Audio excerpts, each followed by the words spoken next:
కూడా అదృష్టవంతులనే చెప్పాలి. ఎందుకంటే ఈ రాశికి అధిపతి జూపిటర్, ఆయనేమో మనకి మిథునంలో ఉన్నారు తెలుసు. సెవెంత్ చూప్ ఉంది.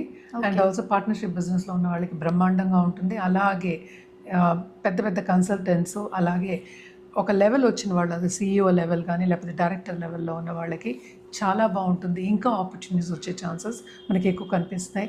కెరియర్ పాత్ మాత్రం చాలా బాగుంటుందనే చెప్పాలి. ఎందుకంటే మనకి 10th లార్డ్ ఏమో మనకి ప్రస్తుతం 4th ఉన్నారు, తర్వాత 5th వెళ్తున్నారు, అంటే మెర్కురీ. అలాగే మనం చూసామని 9th లార్డ్ ఎగ్జాల్టేషన్ పొజిషన్కి వస్తున్నారు. తప్పక 5th చాలా బాగుంటుంది, బ్రహ్మాండంగా ఉంటుంది. మోతాదు వచ్చే అంటే ఎక్కువ రాబడి వచ్చే ఛాన్సెస్ మనకి ఎక్కువ కనిపిస్తున్నాయి. అదొకటి కాకుండా కుటుంబ రీత్యా స్టేటస్ పెరిగే ఛాన్సెస్ మనకు కనిపిస్తున్నాయి.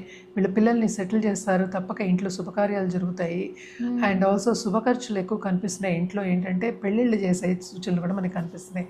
పిల్లల్ని సెటిల్ చేసే సూచనలు మనకి ఎక్కువ కనిపిస్తున్నాయి. ఖర్చు అనేది మనకి కామన్.